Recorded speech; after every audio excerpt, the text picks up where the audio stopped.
Hey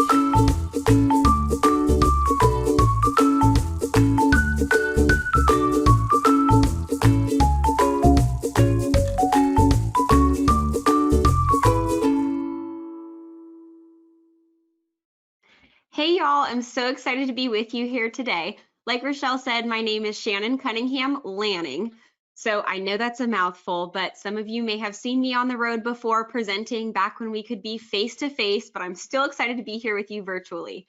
Well, I was Shannon Cunningham, but I'm excited to say that in 2020, it wasn't too terrible because I did have the opportunity to get married to the love of my life, Bryce Lanning.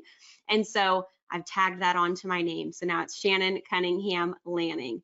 So I'm so excited to be here with you today. Just to give you a heads up, I'm going to be doing this all orally on video, and I do not have a PowerPoint for you. And here's why, because I know you all are extremely busy. Some of you may be listening to this in the car while you're carpooling your kids from school to soccer practice. You might be cooking dinner or something's going on, or maybe you're lesson planning and you're trying to get that PD in. I completely understand. So this is going to be all on video and audio for you today, and I'm excited to share it with you. So a little bit about me. I was born and raised in Arizona, and that's where I spent my undergraduate, or not my undergraduate, but my years as a student in the classroom and not a teacher. And just to share a little bit of how I got into education, I was born with great health, but then all of a sudden at age 16, I started to have all of my joints started swelling to the point where I couldn't walk. I couldn't hold a fork to feed myself Thanksgiving dinner. And being 16 years old and having never dealt with this in my life, it was pretty traumatic. I think it'd be traumatic at any age, but we couldn't figure out what was going on. Countless doctor's appointments, all of these things. And of course, I couldn't hold a pencil. I could hardly get around my high school. And my high school was over a mile long. It was this huge, long building. And I was so swollen, like I said, I couldn't walk. I couldn't hold a pencil. I had to have all these crazy boots and contraptions on my wrist, on my feet, all of these things just to get around, just to move, just to do these daily things. And I will tell you, I had one teacher who was so compassionate and understanding and supportive while I was going through all of this. And it was an environmental studies teacher. And so I loved that class because I felt understood as a student. And I'll be honest with you, the science was interesting, the environmental science, the environmental studies, but it's not really my passion. But I had this caring teacher who was supportive during a tough and turbulent time in my life. And, you know, unfortunately, I did have some teachers who weren't understanding of what I was going through. And that's when my family and I learned about a 504 program, the 504 plan. And I was able to get on that and get the help that I needed. Well, I had always wanted to be a teacher, but after having that negative experience and seeing that some teachers were supportive, but some teachers weren't, I'll admit I was a little bit burnt out by that negative experience with the teachers who weren't supportive. And so I told myself I didn't want to step foot in a school again. I would go to university and that would be it. I didn't want to go back into school. I didn't want to be a teacher. And do you want to know what degree I thought I was going to do? That's right, environmental science. That goes to show the impact that a teacher can have on a student's life, because when you're making those positive interactions, you can truly change the course of someone's life. Well, I have to tell you, as you can tell now, I'm a teacher, and I have to tell you, 1 week into university classes, I instantly threw my hands up and was like, what am I doing? I need to be a teacher. So I went ahead and went to college for teaching at the University of Nebraska, had a great experience there, and then eventually made my way down to Texas, and I've been here for over 5 years, and I absolutely love it. So I'm currently serving as an early literacy support teacher in North Texas. And like I said, my passion is really just to pour into kids and into teachers. And of course, I have a love for literacy. So you'll be seeing that I'm going to share some books that I really love that I hope you will love too to support your classroom. So I know that many of you right now are hoping that 2021 will bring new, fresh ideas and really just a new, refreshing energy, right? Because I know firsthand, I'm working in a school every single day. Y'all are being pushed to your limits. Can I get an amen? All right, so the tips and ideas I want to share with you today, we're going to keep it fun and we're going to keep it simple, but I hope that you'll see it's really going to spark some change and some excitement with your virtual learners. Now, I also know that some of you are in hybrid models, and that's actually what my campus is doing right now. We have some students who are face-to-face and some who are virtual. So I'll be sharing some tips of ways that you can both interact and reach your hybrid models when you have face-to-face and virtual learners. So first, I want to say that especially for our virtual learners, we want them to continue to stay motivated to get online every day, right? Because I know that sometimes we have that slump where students are really struggling to log in, they're struggling to turn their cameras on, they're struggling to unmute themselves, and you just want to pull your hair out because you've planned this amazing lesson and you really want the human interaction too, but you're talking to a bunch of blank screens. So first, we know that kids thrive on routine. So it can help for you to create a routine, taking those few minutes at the start of every Zoom call or the start of the first Zoom call of the day to make genuine connections and to spark those fun memories. So when you create that schedule, that means that kid's going to wake up and think, oh, today's Monday, that means we're going to do this. So for example, maybe on Monday, you're going to play the game Guess That Sound. And I learned about that from Mr. Corey Collins over at Ron Clark Academy. He's an awesome literature teacher over there. But on YouTube, if you search Guess That Sound, there is a YouTube channel that has all of these fun sounds that you can play. And I promise you, your little friends, your students are going to love this game. And it also requires them to use their listening skills, right? So what a great way to start your Monday to get them practicing. And when they get to play that game, they might want to type in the chat or unmute themselves to guess that sound. And that can take only about a minute, but it's a great way just to get the energy up and get started. Have a great way to start your day. And maybe on Tuesdays, you do dance parties. On Wednesdays, you could do guess that item. So maybe you take a super zoomed in picture of something showing those fine details and kids have to guess what it is. So maybe you find a picture of a basketball super close up and kids have to guess what it is. And you can have them use their complete sentences and explain why they think it is that. I think it's a basketball because I see the color orange and I see the color black. But I see that it's mostly orange, but the black is just a stripe. And I know that basketballs have that orange color with black stripes on it. So they're having to explain themselves. You could also do Happy Thought Thursday. So if you've heard me before, you know that I love for kids to share their happy thought every day, but maybe you make it a Thursday thing. And that's just where your sweet little friends can go around and they can share my happy thought today is. And it can be anything that makes them joyful, that makes them happy. Because especially in these times, we have to remember something that puts a smile on our face, something that brings joy, and that can really just put us in a great mindset to start our day. And it could be as simple as my happy thought today is I love the color pink. Or maybe you have the friends who will go on and tell you an entire story about my happy thought today is I got to go to Chuck E. Cheese and we did this and my brother did that. And it's like they're condensing their whole summer into one day, somehow into a happy thought. But it really just gets them in that mindset of joy and thinking positive things. And on Friday, you could play those minute to win it games. One really simple one that you could do is you can have kids put a paper plate on top of their head or even just a piece of paper, and then they take their pencil or marker, maybe a marker, something soft or a crayon, and you're going to tell them to draw something. And you might tell them to first draw a circle or to make a self-portrait, and then you guys can show each other your pictures and just start the day with a good laugh. So when you keep it consistent, you can change up those pictures, you can change up those games. Kids have something to look forward to. When they wake up that day, hey, Mom, I need to really get online because today is guess that item and I really want to get it right today or whatever it may be, but you're giving them something to look forward to because they might not know what your lesson's going to be every single day or necessarily what book you're going to read, but when you can put those simple little games to start the day, then they know what they're waking up and what they're excited about. And it's kind of like your little hook to get them in and to get them to turn on their video cameras and to start their learning with a joyful smile and a happy heart to start their day of learning. So that's one thing. Make those genuine connections and create a routine schedule. And you can put in those fun games. And like I said, y'all, go to YouTube. There's Guess That Sound. There's Guess That Picture. All of those things are out there for you. It doesn't have to take a ton of your time because I know y'all's time is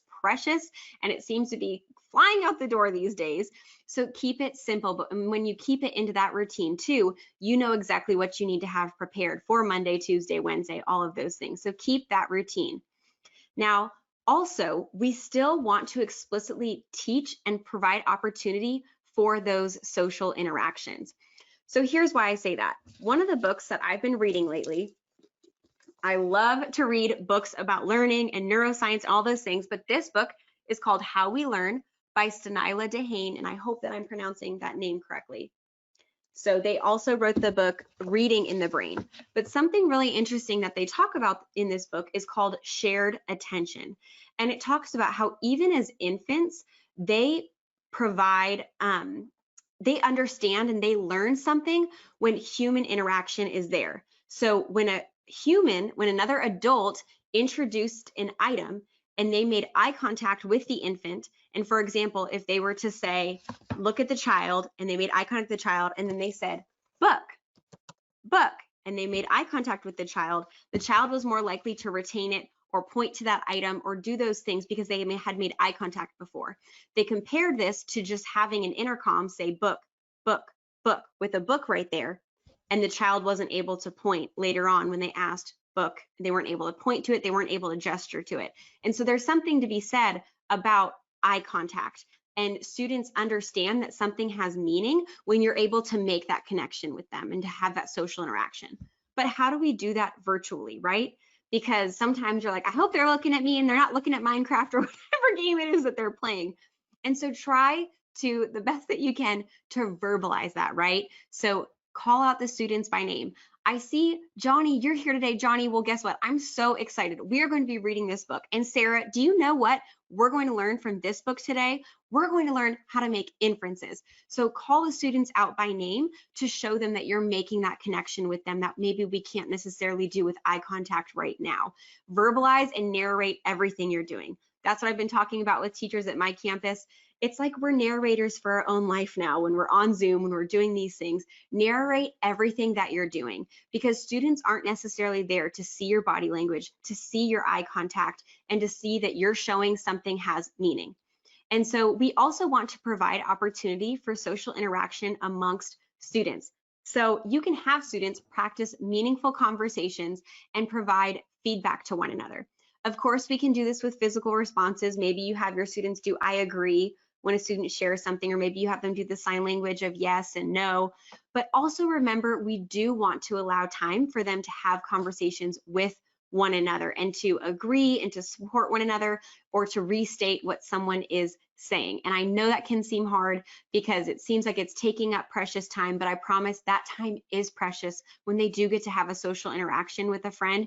And it's not just you calling them by name and acknowledging them, but it's their classmates as well. And it's just teaching good social skills because right now, unfortunately, our kids aren't getting out on the playground. And I know it's because for safety, and I completely get that, but we have to remember our students aren't learning about each other on the playground. They're not getting that playtime together.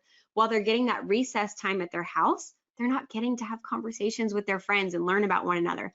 And y'all know they love to keep tabs on one another. They can tell you who has a sibling, if they ride the bus, what daycare they go to, what this, what that. They keep each other in check. And so they like to learn about their peers, y'all know. And so we've got to be able to still provide those opportunities, and we could do it as they are learning. So I also can share with you some sentence stems that I can send out with this webinar of sentence stems that you can have your students practice. I agree with you because, or I disagree because, and we're teaching positive agreements and disagreements. What's the polite way and correct way to agree with your friend, disagree with your friend? But even aside from that, we want to allow happy and exciting ways for kids to connect with one another and share about one another. So I know some of you may be thinking, well, I've never done a student of the week, why start now? Or I've never done student of the day or show and tell or something like that. But y'all, like I said, you have to remember our kids, they're not having recess time. They don't get to have lunch in the cafeteria with their friends. So we do have to carve out explicit time and explicit opportunities for students to share about themselves and for them to learn from one another and learn about each other as well. So maybe you're going to go ahead and do a student of the week, and you have that student and their families can maybe share some of their favorite things, their family traditions, pictures of some favorite memories, and that student can have a whole few minutes to themselves to share with the class about themselves, and they get to learn. And maybe you allow opportunity for the other students to ask questions about them as well. So make sure that you do carve out that time for students to share. Something else I want to remind you is extremely important is we are being welcomed into our students' homes. And I know y'all know this through the webcam. So when you're doing something like a show and tell, make sure that you bring the same amount of enthusiasm in your response to every single student. So for example, I can tell you that I love dogs. Oh my goodness, I love dogs. I can appreciate cats, okay? I can appreciate them, but I am a dog person through and through. So of course, when a student's going to show me their sweet, adorable little puppy, I am so excited and I love looking at it, right? But here's the thing, I've got to bring that same enthusiasm in my response to what the student is sharing when they share their cat or when they share artwork on their wall, whatever it may be. I've got to show that I'm just as enthused and interested in that as I am any other object. I'm going to make a different comment. Don't just say, oh, that's cool. Oh, that's cool. Don't say the same thing, but have the same energy in your voice and in your response. Because right now, we can't give kids hugs. We can't do those things. So right now, we really have to almost overexhaust words of affirmation in quality time. We really got to emphasize those things and almost overdo it. So that way those students can see. We've got to somehow show our care and transcend it through a virtual camera for them to feel that love and care from a trusted adult. And so too, like I said, continue to say students' names, show them that you care, because you might be the only person that day hearing their voice multiple times. I keep telling people, oh my gosh, when I go on walks, I'm like, hi, hi, I wave, I smile, I say hi to every single person that I pass, even if I've got a mask on, because oh my goodness, that could be the only, you might be the only person that person sees today. And so you want to make sure that you're being positive with your interactions. And so we want to give that to our students as well. Something else that you might consider if you're using a learning platform like Seesaw or something like that, maybe you pick a special student of the week and then you tell all the other students, hey, today I want, or this week, I want you to write a special note or a special drawing, or maybe even you make a video for our friend Naomi. Naomi's going to be our special student of the week. And then you can compile that. Maybe you just upload it into a Google Drive and you send that to that student for the week. So they're getting positively affirmed not only by you, but by their classmates as well. And I'm also all about the snail mail. I love getting letters. So y'all, I know that some of you already do this, but just remember, it is a new year and we need to keep making those deposits, and we want to do it in a variety of ways as much as we can. And so sending those letters can be so meaningful. They don't have to be super long, but if you can just carve out time, like I said, making routines is good for us too. So maybe you tell yourself every Wednesday during your planned time or whatever it may be, you're just going to take 5 minutes. That's it, 5 minutes to write a kiddo a note, and you send it off, because truly that will speak leaps and bounds to the student and to their family as well. And so that being said too, we know family is extremely important, and the household, all of those things are playing a role in the students' learning now more than ever. And so it is important for us to continue to remind parents and just to explain to them how they can be supporting their student in their learning.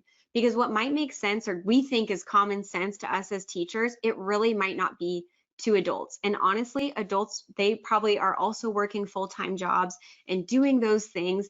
And so we just need to be positive and give those positive reminders, but we also have to keep it simple. So maybe you do a weekly newsletter or weekly reminder of something that you want them to focus on while they're reading with their child that week, or a question they could ask at dinner and have conversation with the family. And that's something else you can do too. You can ask your students every day, maybe, here's a question I want you to ask someone in your house, and tomorrow we can talk about it. Because then guess what? They're going to be getting that eye contact. They're going to be learning from a trusted adult, from someone in their house, and they're going to have that interaction close and be seeing those physical social cues that maybe you can't provide through the computer. So asking those questions and telling the kiddos that they're going to ask a grown-up or someone in their house, and then tomorrow they're going to share about it and we can share what we've learned. So you're showing that their house and their parents and their family has meaning in our classroom as well, and you're getting to share about that, and while you're also creating a new positive social interaction that you may not be able to have. You also may ask parents and grown-ups around them, if they're willing, to share even just a special memory. So maybe you might have them read a book, but I know sometimes some people aren't as confident as some of our teachers are about reading books online and doing those things and recording themselves. but maybe you ask them if they would join the meet one day to share a special memory or to share a special story from their life. And so that right there, y'all, that is communicating and writing, because we know writing is just what we're speaking. And so that's a great model for students. I know it doesn't seem like it because it's speaking, but it's storytelling. And that would be a great way for you to incorporate families into your writing time and to show the students that, hey, look, even the adults around you, they're good writers, they're storytellers, and you can do that too. So you're creating those positive role models, and you're also increasing your family engagement by giving those grown-ups opportunities to share. And we know, like I said, that they are in their house and that is their learning space. So we've got to think of ways that we can make their learning space meaningful. And I have to brag on one of my teachers that I have the lovely opportunity to work with, Miss Katie Poteet. She's a second grade teacher and she is a rock star. Y'all, today I went into her room and she was doing a writing celebration with her learners. And like I said, we are in a hybrid model. So we've got face-to-face learners and we have virtual learners.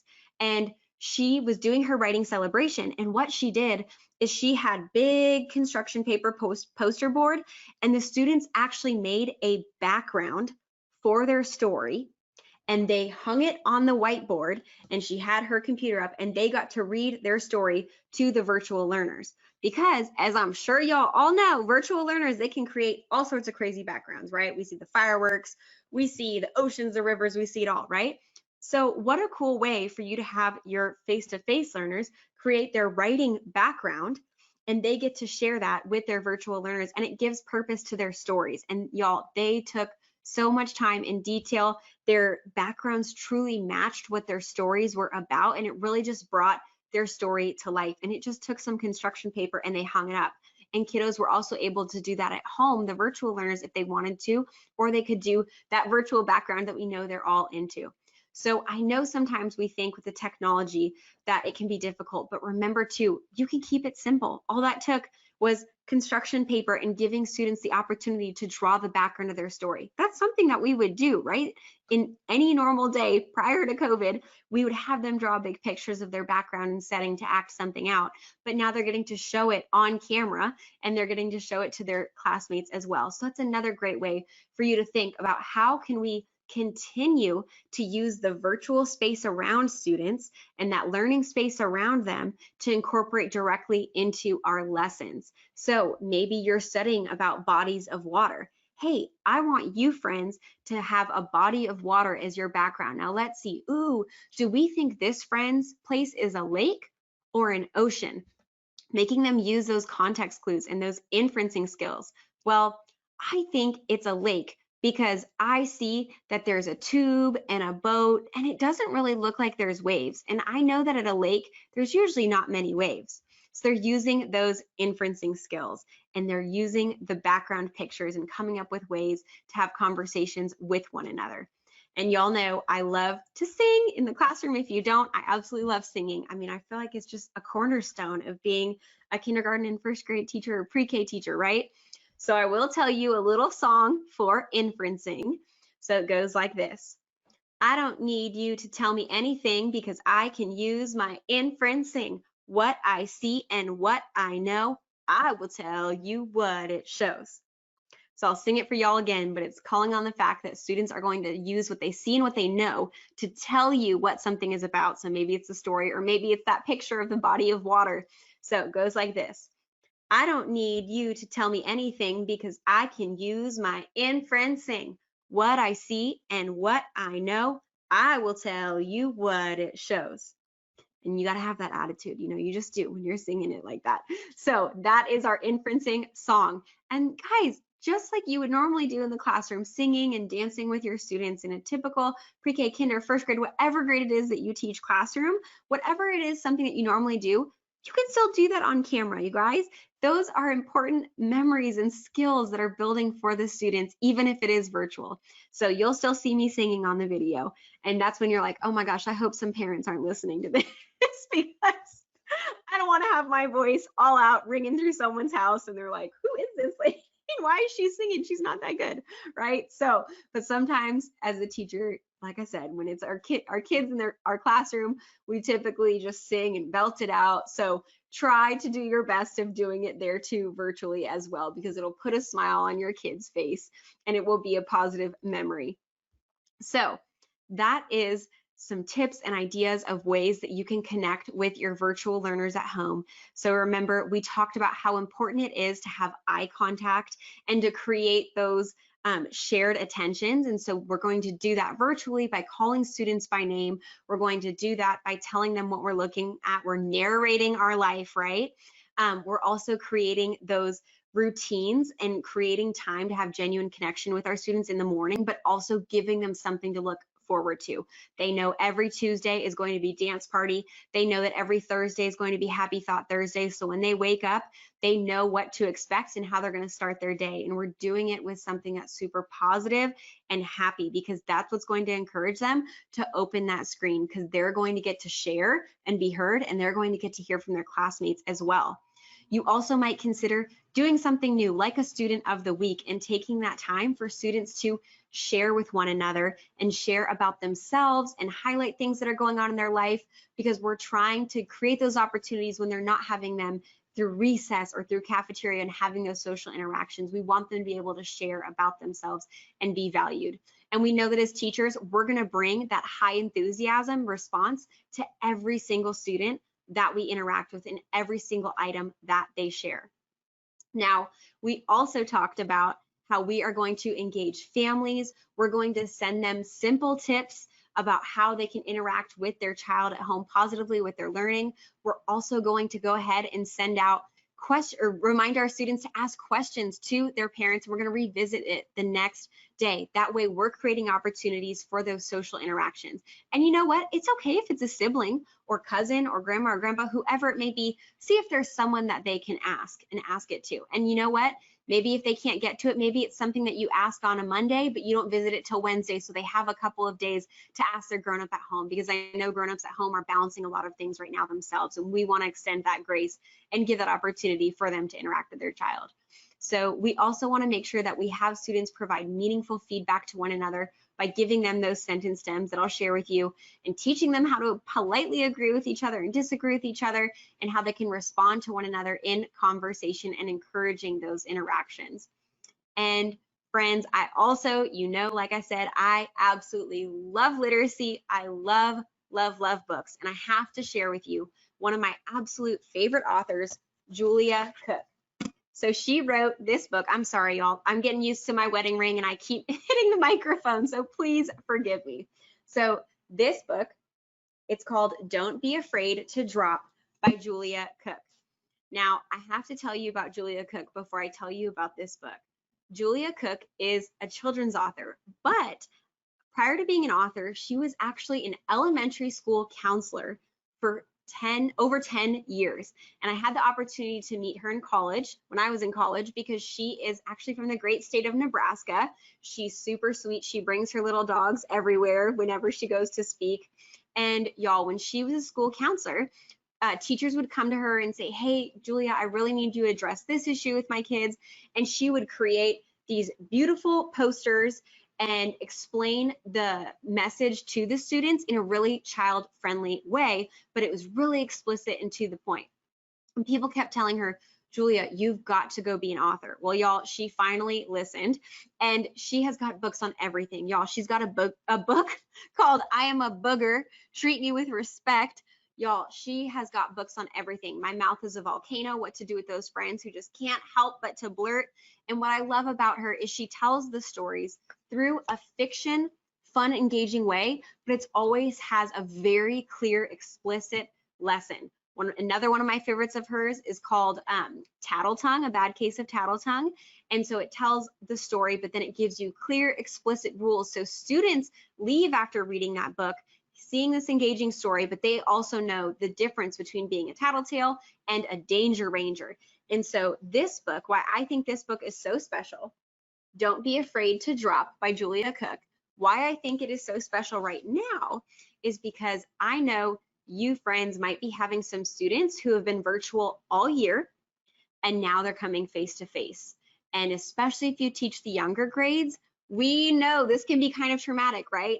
I can't tell you how many times teaching kindergarten on the first day of school, I'd have a little friend literally gripping the door frame, totally parallel as the parent is trying to pull them into the room because they don't want to go. So what's crazy is even though we're literally in the middle of a school year, it's kind of like we're having a first day, right?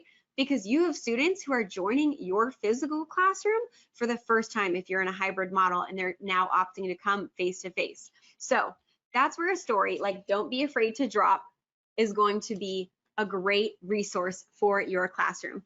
It's all about a little raindrop who's up on the cloud with his father, and his father is telling him, our cloud is getting heavy, it's time for you to drop. And he doesn't want to drop. He's happy with his life up there. His friends know his name there. He knows all about the cloud. He knows where everything is. And so he's really afraid to drop. But finally, his father encourages him and teaches him about having courage and how when you go to someplace new, you also get to bless them with the gifts that you have to share. So staying up here, you're also not getting to share your gifts with others and learn from others. And so it's a really great book that you can utilize, especially if you're students who might be joining you for their first day in the middle of the year or even at the end of the semester, and just encourage them to be positive about trying new things, going to a new place, and adjusting to change, because we seem to be going through change every single day as teachers. I know y'all know it, and sometimes that change can be scary. So Don't Be Afraid to Drop by Julia Cook, illustrated by Anna Laura Sullivan. You definitely want to add that one to your list. So friends, I'm so excited you let me share this opportunity with you to learn and to grow. Know that I am rooting for you. I know that this teaching has never been for the faint of heart, but it especially now has not been, now that we've been doing virtual and in person and all of the things, and you teachers have been juggling it all. So remember, keep it simple, keep it fun, keep it engaging. The number one thing is you're there for your students. You love on your students and you're teaching your heart out. That's really the number one thing at the end of the day. And so just remind yourself of that, and that you are doing a wonderful job, and I'm proud of you and I'm rooting for you. And so I'd love to connect with you all on social media. I am going to be giving away one of these books, Don't Be Afraid to Drop, on my Instagram and Facebook. So go ahead and follow me. It's Primary Shenanigans, spelt like my name, SHANNONIGANS, Primary Shenanigans. And so you can go ahead, follow me on there. I'd love to connect with you and see how things are going in your classroom and how you're going to bring some joy and fresh ideas into your room as well. All right, friends, thank you for sharing with me today.